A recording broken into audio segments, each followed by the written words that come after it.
Class हम start करते हैं। हमारी आज की क्लास है, यहाँ से हमें पढ़ना है रूल नंबर 5 से रूल नंबर 4 तक। कल की क्लास में हम पढ़ा चुके थे। आज हमारा नया रूल स्टार्ट हो रहा है प्रोनाउन में। रूल नंबर 5 आज हम स्टार्ट करने जा रहे हैं।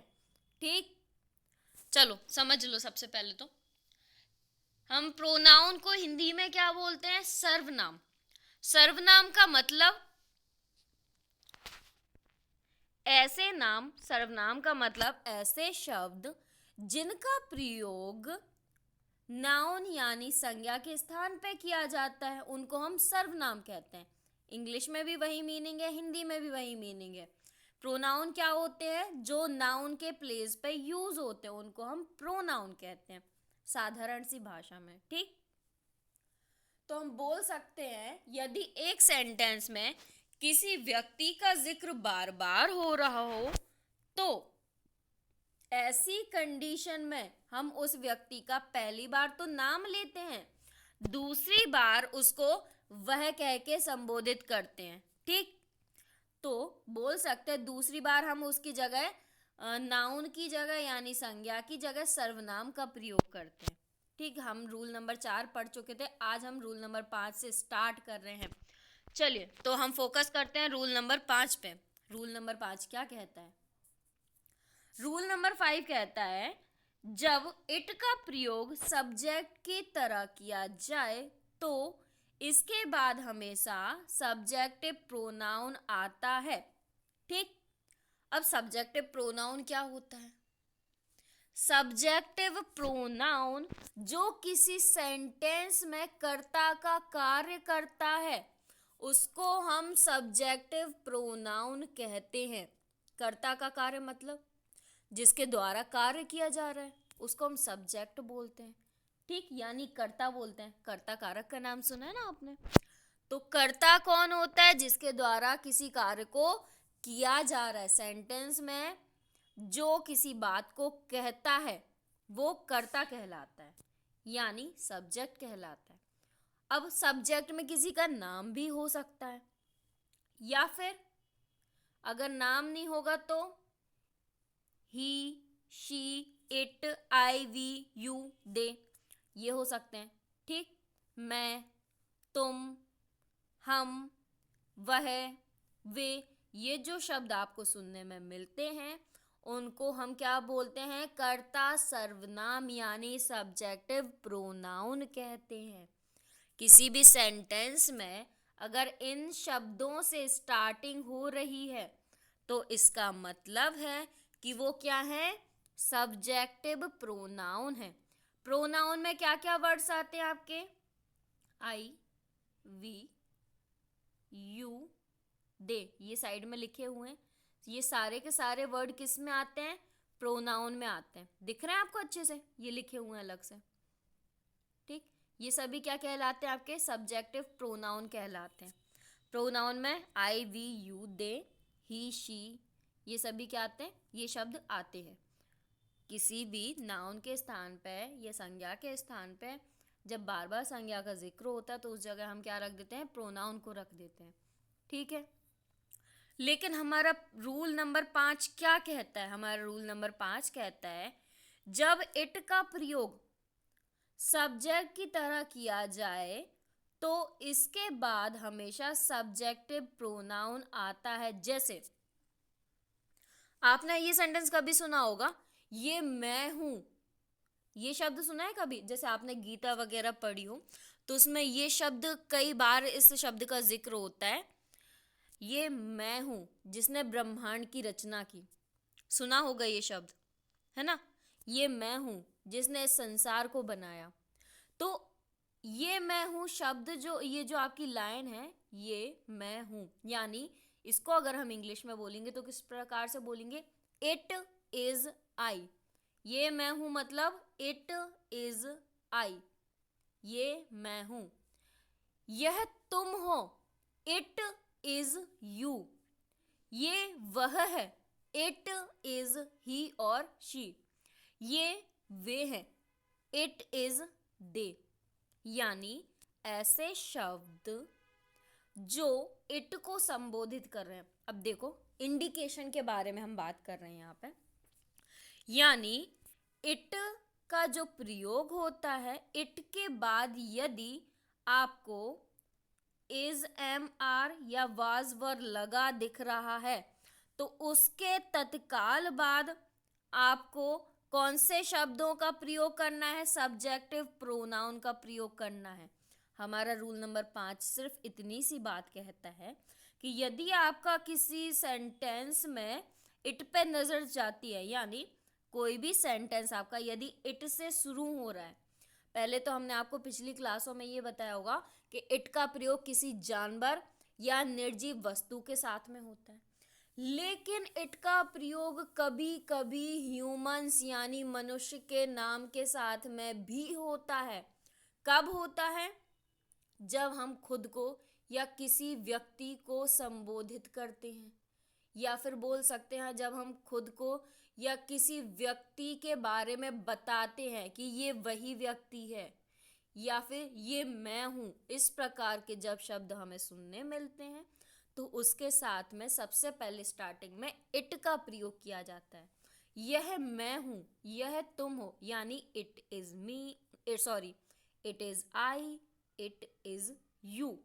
ठीक, तो हम बोल सकते हैं हमारा जो रूल नंबर 5 है, आपको दिमाग में सिर्फ एक बात रखनी है कि कोई भी सेंटेंस यदि इट से प्रारंभ हो रहा है और उसके बाद इज,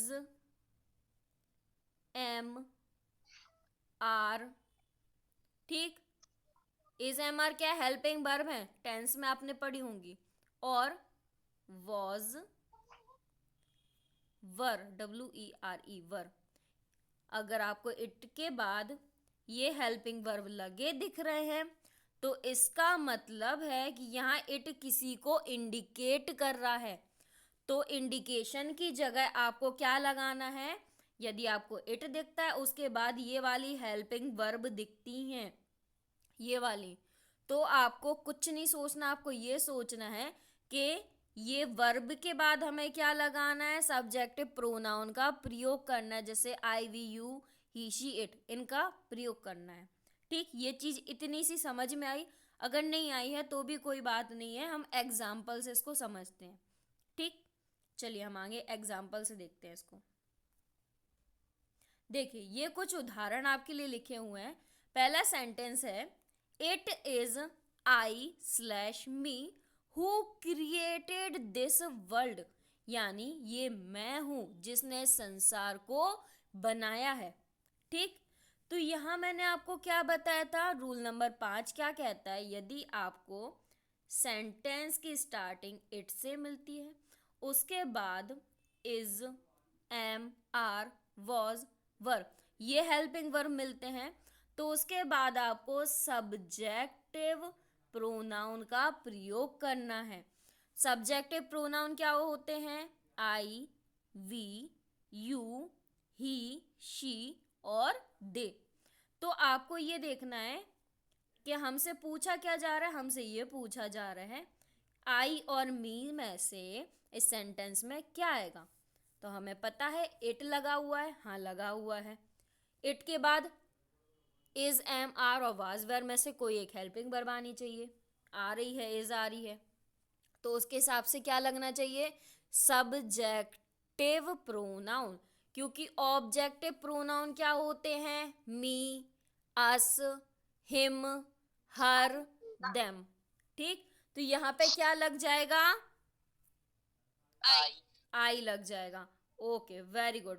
अब कोई ऐसा है जिसको ये रूल समझ में नहीं आया हो तो अभी बता दे, बेझिझक बोल सकते हैं, संकोच की बात नहीं है। मैडम हमें नहीं आया समझ में नहीं आया। ओके, चलिए हम फिर से देखते हैं एक बार। इस रूल पे आपको कुछ याद नहीं रखना, आपको सिर्फ एक चीज याद रखनी है कि कोई भी सेंटेंस आपको सिर्फ देखना है, ढूंढना है। हम ढूंढने का काम तो कर लेंगे, हमें सिर्फ ये चीज पे गौर करना है कि कोई भी सेंटेंस, कोई भी वाक्य जो इट से शुरू हो रहा है, जिसके प्रारंभ में इट लिखा हुआ हो और इट के बाद क्या लिखा हो? इज, एम, आर और वॉज, वर। इन पांचों शब्दों में से कोई एक शब्द लिखा हुआ हो, पहले इट लगा हो, दूसरे स्थान पे ये हेल्पिंग वर्ब हैं इज, एम, आर और वाज, वेर। ये क्या है? आपकी हेल्पिंग वर्ब है जो प्रेजेंट कंटिन्यूअस टेंस में प्रयोग होती हैं।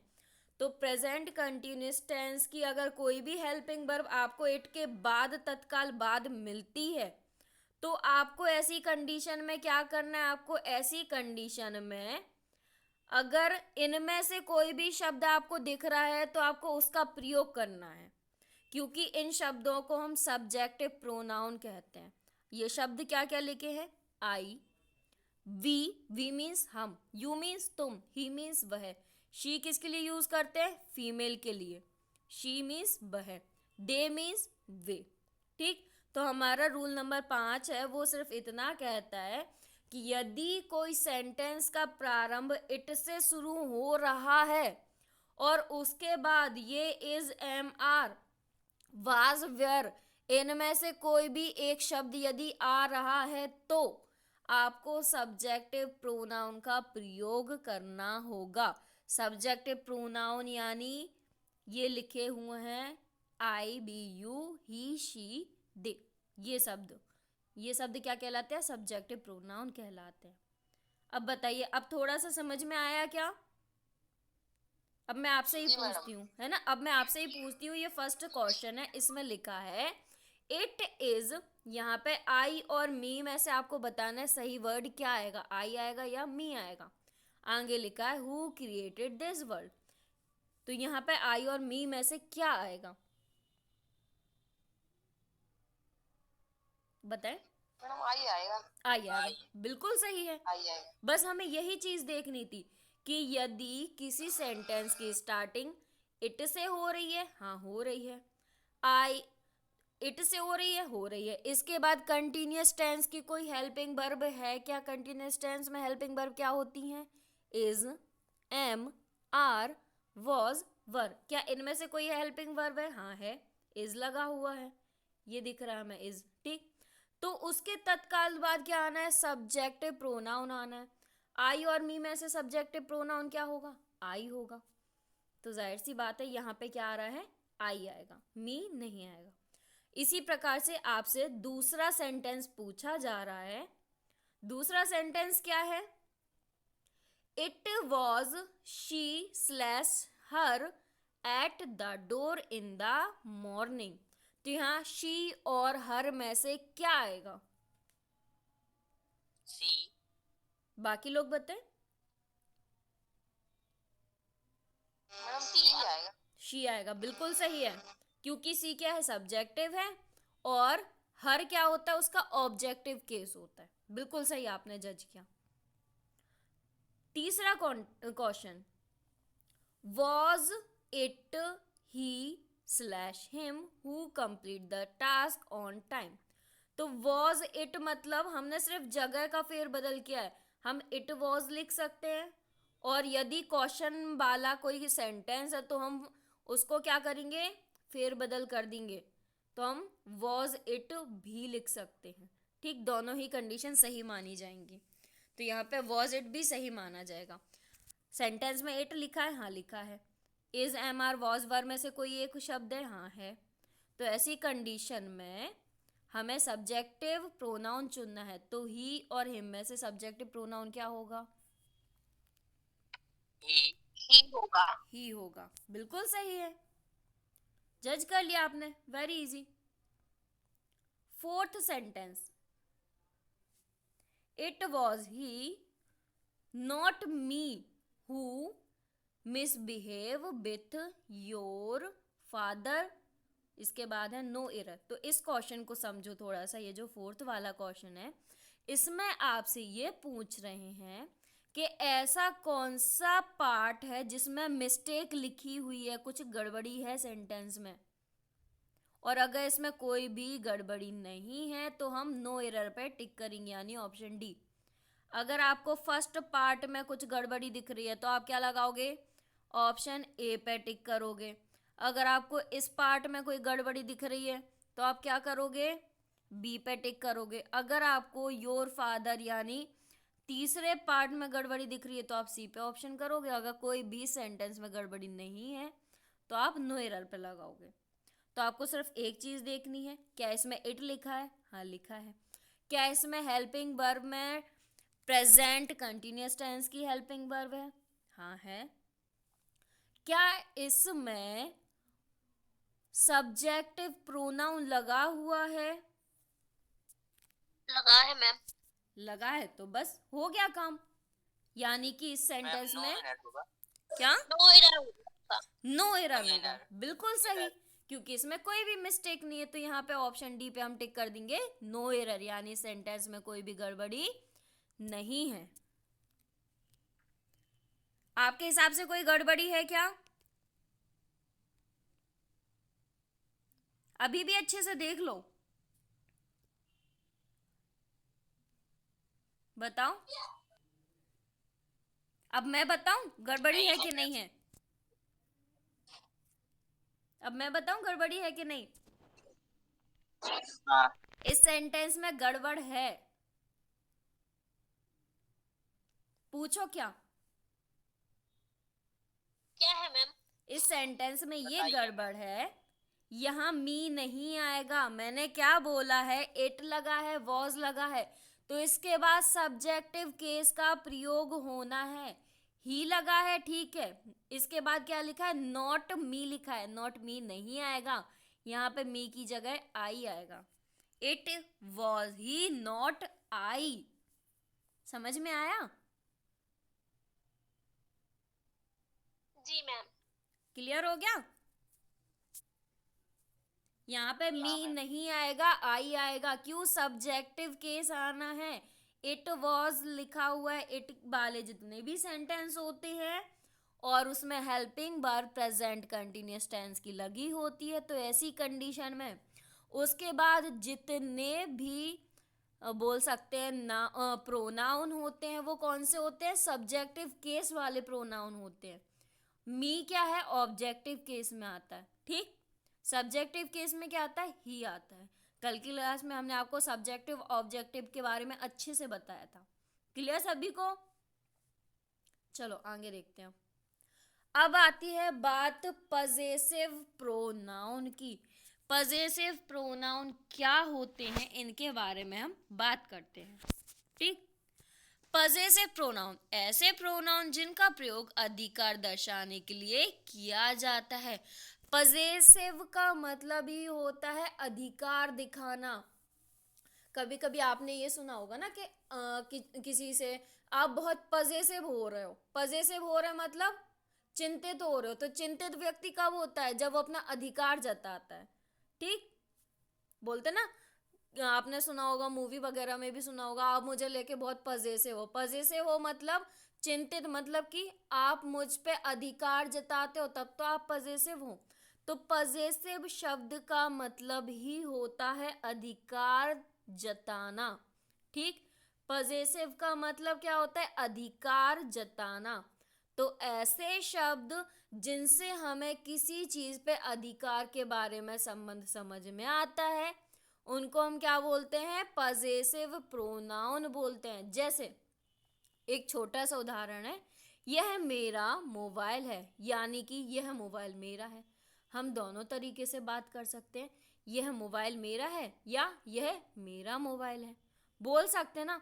तो इसको हम इंग्लिश में कैसे बोलेंगे, this is my mobile, this is my mobile. या फिर दूसरा तरीका, दिस मोबाइल इज माइन। तो यहाँ आपको दो शब्द मिले, क्या, एक तो मिला माई, दूसरा मिला माइन। तो यहाँ माई और माइन दोनों का अर्थ होता है मेरा। दोनों का अर्थ क्या होगा, मेरा। चाहे हम माई बोलें या माइन बोलें, दोनों का अर्थ क्या होगा, मेरा। माई मीन्स भी मेरा होता है, माइन मीन्स भी मेरा होता है। और ये दोनों शब्द अधिकार जताते हैं कि यह मोबाइल मेरा है। मैं पूछ रही हूँ ये मोबाइल किसका है, आपका मोबाइल। आप क्या बोलोगे, दिस इज माई मोबाइल, या फिर क्या बोलोगे, दिस मोबाइल इज माइन। तो यहाँ अधिकार कौन सा शब्द जता रहा है? माई और माइन, ये शब्द अधिकार जताते हैं। तो ऐसे शब्दों को हम क्या बोलते हैं? पजेसिव प्रोनाउन बोलते हैं। क्लियर? जिसको समझ में नहीं आ रहा हो प्लीज पूछ लेना। सभी को क्लियर हो रहा है क्या? Yes ma'am. ओके। जो न्यू स्टूडेंट उन लोगों को सभी को क्लियर हो रहा है? मंजू, अंजना मैडम, सविता मैडम, आप लोगों को? मैडम। जी मैम। ओके, चलिए आगे हम देखते हैं। देखो ये कुछ शब्द लिखे हैं जहां अधिकार के बारे में बात होती है। तो हम मेन जो प्रोनाउन है उनको हम कैसे बदलते हैं, अभी हम फिर से आपको बता देते हैं। सब्जेक्टिव प्रोनाउन और ऑब्जेक्टिव प्रोनाउन। देखो एक छोटी सी बात है, हम उसको क्लियर कर देते हैं अभी। सब्जेक्टिव और ऑब्जेक्टिव प्रोनाउन के बारे में अभी क्लियर हो जाएगा। देखिए ये रूल नंबर 1 है जो मैंने कल आप लोगों को डिस्कस किया था। तो यहाँ मैंने क्या बताया था? ये चीज़ बताई थी कि जहाँ किसी भी सेंटेंस में कोई कार्य किया जाता है, कार्य मतलब जानते हैं ना, कोई क्रिया होती है, कोई कार्य होता है, उसको हम इंग्लिश में वर्ब बोलते हैं। ठीक, अब उस कार्य को कोई करने वाला भी होगा। ठीक, जहाँ कोई कार्य होता है तो उसको करने वाला भी कोई व्यक्ति होता है। यहाँ अगर कोई कार्य होता है, कोई वर्ब हो रही है, जैसे वर्ब मतलब उठना, बैठना, खाना पीना, सोना, नहाना, रोना, चिल्लाना, ये सभी क्या होते हैं? कार्य। यानी हमारे शरीर के द्वारा कोई भी अगर छोटी से छोटी गतिविधि होती है तो उसको हम क्या बोलते हैं? कार्य बोलते हैं, यानी कि वर्ब बोलते हैं। हमारी जो वर्ब होती हैं वो 2 प्रकार की होती हैं। एक मेन वर्ब होती है, मेन वर्ब मतलब खाना खाना, ठीक, उठना, बैठना, नहाना, सोना, ये क्या है? हमारे मेन वर्ब होते हैं। दूसरी वर्ब होती है हेल्पिंग वर्ब या ऑक्सिलरी वर्ब, जिसको हम हिंदी में बोलते हैं सहायक क्रिया। सहायक क्रिया का प्रयोग क्यों किया जाता है?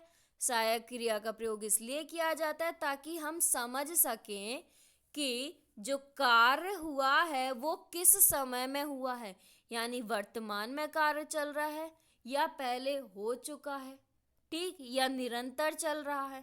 तो सहायक क्रियाओं से हम समझ पाते हैं कि कार्य का समय क्या था। ठीक, तो हम बोल सकते हैं ये जो आपको वर्ब या हेल्पिंग वर्ब नजर आएगी सेंटेंस में, उसके पहले उसको करने वाला कोई व्यक्ति होगा। उसी व्यक्ति को हम क्या बोलते हैं? सब्जेक्ट बोलते हैं।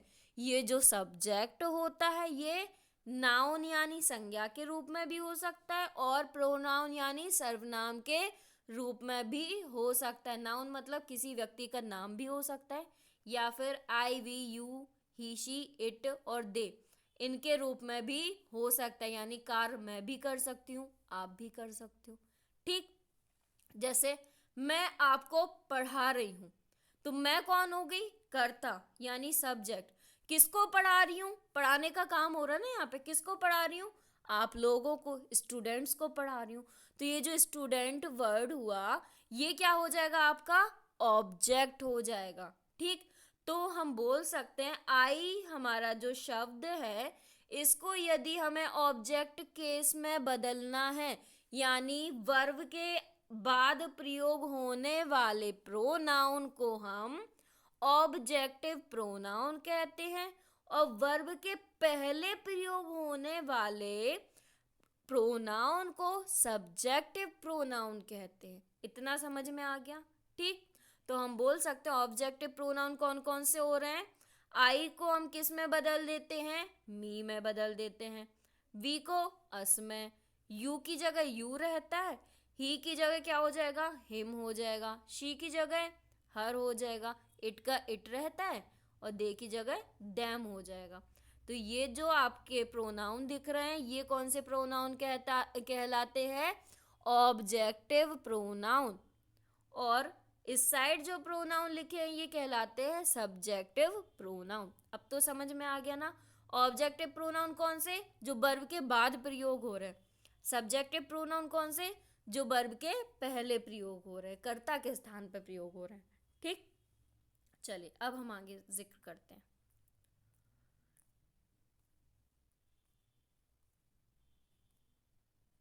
ठीक, ये चीज समझ में आ गई। अब हम बात कर रहे थे यहाँ पे पजेसिव प्रोनाउन के बारे में। तो जो पजेसिव प्रोनाउन है यानी पजेसिव केस है, ये दो प्रकार से प्रयोग होते हैं। कैसे, ये आप रूल की तरह भी समझ सकते हैं। अगर पजेसिव केस के बारे में बात करें तो पजेसिव केस में एक एडजेक्टिव होता है, एक प्रोनाउन होता है। ठीक, एडजेक्टिव वो शब्द होते हैं जो नाउन के पहले प्रयोग होंगे। अगर आपको सेंटेंस में my, our, your, his, her, it, their ये शब्द अगर आपको सेंटेंस में दिख रहे हैं और उनके बाद कोई संज्ञा दिख रही है तो हम उसको क्या कहते हैं? पजेसिव एडजेक्टिव कहते हैं। लेकिन अगर आपको सिर्फ ये शब्द दिख रहे हैं जैसे my, mine, ours, yours, his, her, their, अगर आपको ये शब्द दिख रहे हैं इनके बाद कोई भी संज्ञा नहीं है तो उनको हम क्या बोलेंगे? पजेसिव प्रोनाउन बोलेंगे। अब समझ में आया पजेसिव प्रोनाउन कौन से हैं? माइन, अवर्स, योर्स, हिज, हर और देयर्स, जिनके बाद में अंत में एस लगा है वो क्या कहलाएंगे? पजेसिव प्रोनाउंस कहलाएंगे। ठीक, यहाँ पे हमने प्रोनाउन के बारे में बताया था। प्रोनाउन 3 प्रकार से विभाजित होते हैं, फर्स्ट पर्सन, सेकंड पर्सन और थर्ड पर्सन। ठीक, तो फर्स्ट पर्सन और सेकंड पर्सन कौन है? फर्स्ट पर्सन मैं जो बोल रही है, ठीक, सेकंड पर्सन जो सुन रहा है, थर्ड पर्सन जिसके बारे में बात हो रही है। फर्स्ट पर्सन में कौन होगा? हमेशा मैं या हम शब्द जो आता है वो हमेशा फर्स्ट पर्सन के स्थान पे रखा जाता है, यानी कि वाचक, बोलने वाला। सेकंड पर्सन कौन होता है? जो सुनता है। सुन कौन रहा है? आप। आपको हम इंग्लिश में तुम बोलते हैं। ठीक, आपको इंग्लिश में क्या बोलते हैं? तुम बोलते हैं। सुन कौन रहा है? आप सुन रहे हो। तो आप कौन होगे? सेकंड पर्सन होगे। ठीक, सेकंड पर्सन कौन है? यू, यानी आप। थर्ड पर्सन जिसके बारे में जिक्र हो रहा है, तो थर्ड पर्सन में कोई व्यक्ति हो सकता है। ठीक, तो वहां थर्ड पर्सन यूज किया जाता है। Clear? First person, second person और थर्ड पर्सन। फर्स्ट पर्सन में अगर सब्जेक्ट के बारे में बात करें यानी कर्ता के स्थान पर फर्स्ट पर्सन, सेकंड और थर्ड पर्सन को रखते हैं तो वो इस रूप में जैसे I, we, you, he, she, it और दे रखते हैं। लेकिन वही वर्ब के बाद यानी ऑब्जेक्टिव प्रोनाउन के रूप में यदि फर्स्ट, सेकंड, थर्ड पर्सन को रखेंगे तो वो किस प्रकार से रखेंगे? मी, अस। इस प्रकार से आई को मी में बदलेंगे, वी को अस में, यू का यू ही रहता है, ही को हम हिम में बदल देते हैं, शी को हर में बदल देते हैं और दे को देम में बदल देते हैं। लेकिन अगर यहाँ अधिकार के बारे में बात हो रही, कोई अगर अधिकार दिखा रहा है तो ऐसी कंडीशन में आई को मी में, मी को माई में बदल देते हैं और माई को माइन में बदला जाता है। ठीक, ये बदलने की आपकी प्रोसेस होगी, इसको जरूर सीख लेना। आई को हम किस में बदलेंगे? माई में बदलेंगे।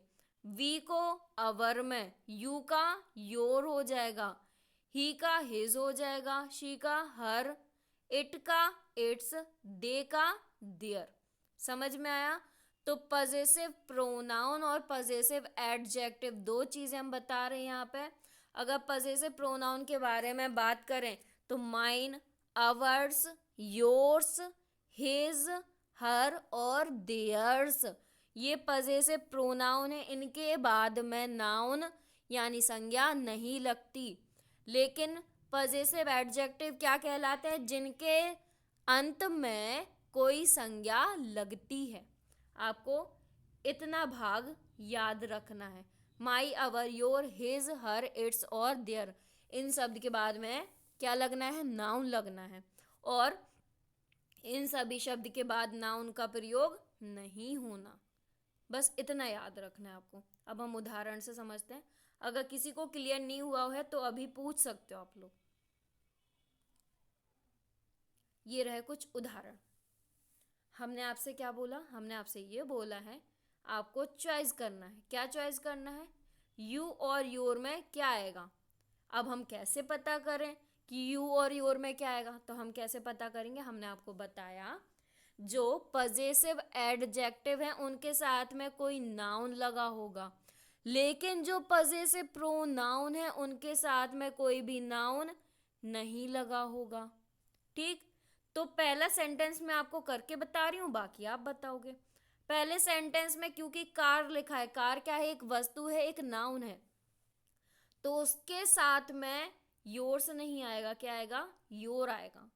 ठीक, लेकिन अंत में अगर हम बात करें कोई भी नाउन नहीं है तो यहाँ पे माई और माइन में से क्या आ जाएगा? माइन आएगा। समझ में आ रहा है? यदि क्लियर हो रहा है तो यस बोल दें एक बार सभी।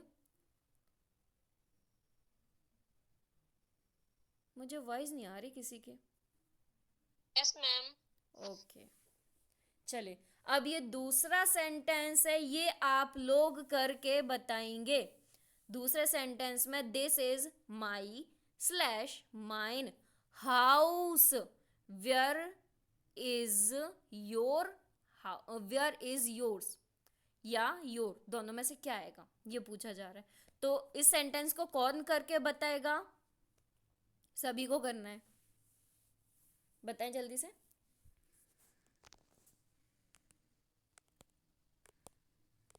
बताएं बताएं बताएं।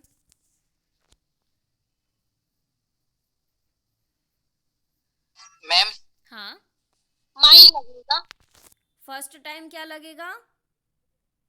माई। माई। ओके, और लास्ट में? नहीं मैम।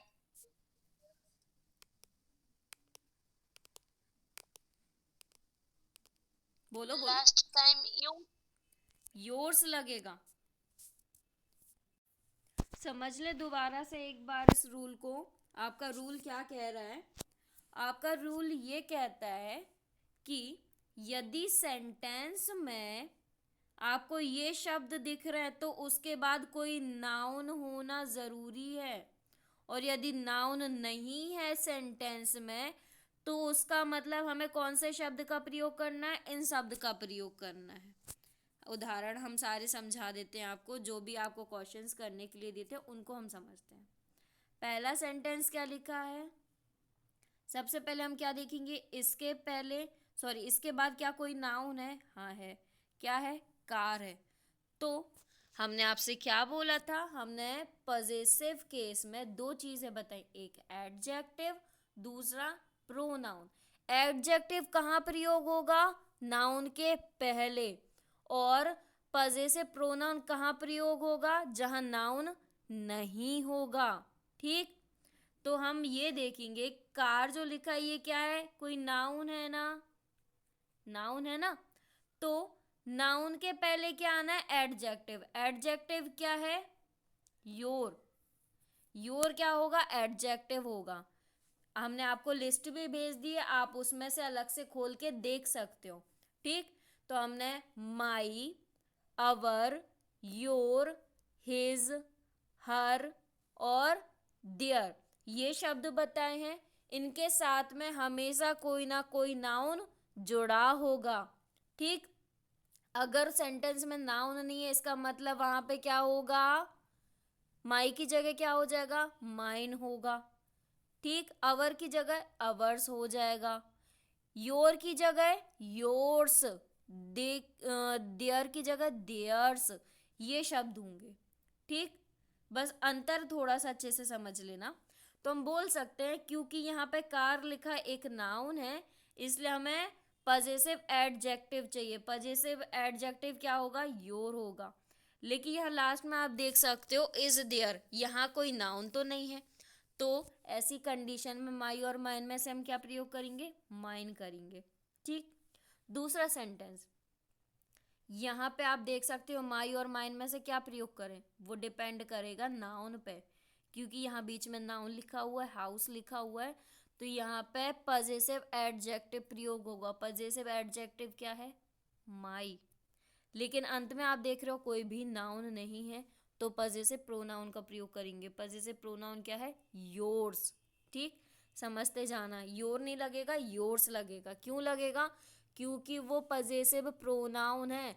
पजेसिव एडजेक्टिव लगाने के लिए हमें उसके तुरंत बाद एक नाउन की ज़रूरत होगी।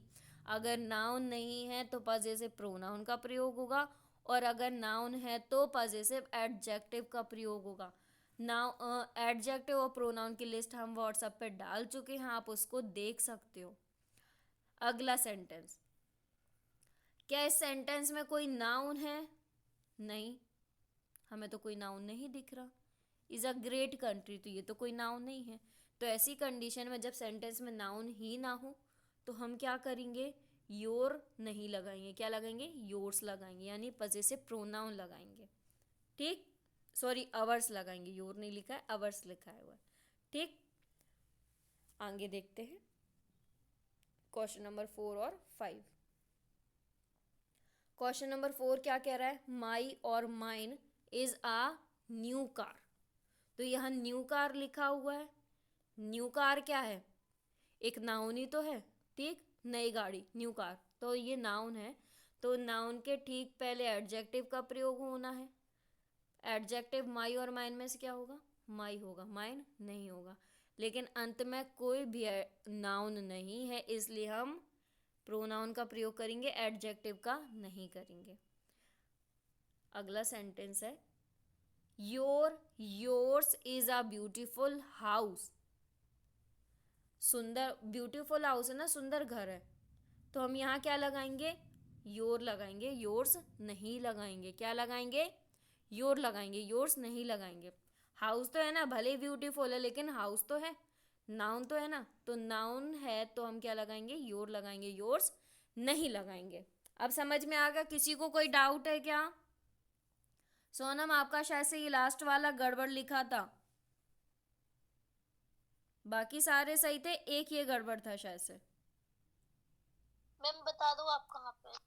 लास्ट वाला आपने जो दूसरे नंबर का जो सेंटेंस किया, शायद से 5वां किया नहीं है आपने, मुझे लगता है 4 किया आपने, है ना? किया है हमने 5वां। क्या लगाया था उसमें? योर या योर्स? शायद देख रहे हैं। ओके, बाकी बताए, किसी को अभी भी डाउट हो तो अभी पूछ लो। मैम योर लगाया था, your is a beautiful house. Okay, तो फिर ठीक है। बताए, किसी और को डाउट है क्या अभी? नहीं मैम। ओके, अंजना मैडम, आपको समझ में आया? मैडम जी। ओके, और सविता मैम आपको आ रहा है?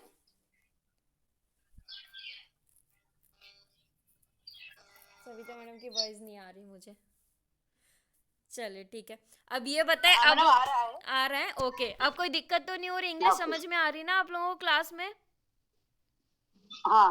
ओके, बिल्कुल कंफर्टेबल फ्री हो के आपको समझना है। आपको ये दिमाग पे मत रखना कि मतलब हमें इंग्लिश नहीं बन रही कि क्या, क्योंकि सारे स्टूडेंट की कंडीशन सेम है, ऐसे ही है। इसलिए हम सिखाने के लिए बिल्कुल लो लेवल से पढ़ाएंगे, लेकिन बस थोड़ा सा जो पीछे की क्लासेस छूट गई, एक बार उनको ज़रूर देख लेना, मैंने भेज भी दिया आप लोगों पे, तो उनको देख लोगे ना तो और अच्छे से स्पष्ट हो जाएगा।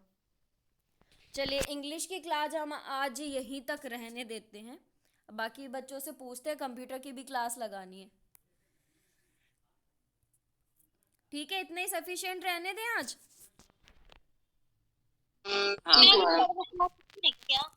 क्या बोल रहे हैं? सर को क्लास लेनी क्या की? सर मैथ्स की क्लास लेंगे। आपकी मैथ्स की क्लास लगनी है। चलिए ठीक है, तो फिर आज हम इतना ही रहने देते हैं इंग्लिश की क्लास। अभी आप लोगों को शायद से इंग्लिश की ज़्यादा हैबिट नहीं होगी, तो हम धीरे धीरे थोड़ा थोड़ा पढ़ते जाएंगे, फिर थोड़ी सी स्पीड बढ़ा देंगे। ठीक है, अभी स्पीड तो नॉर्मल लग रही है ना? ज़्यादा कुछ दिक्कत तो नहीं हो रही ना आप लोगों को पढ़ने में? नहीं मैम। चलिए ठीक है, तो आज हम इंग्लिश की क्लास इतनी ही रहने देते हैं। बाकी ये जो मैंने आज क्लास पढ़ाई है, ये भी आप लोगों को रिकॉर्डेड मिल जाएगी। चलिए, थैंक यू, हैव अ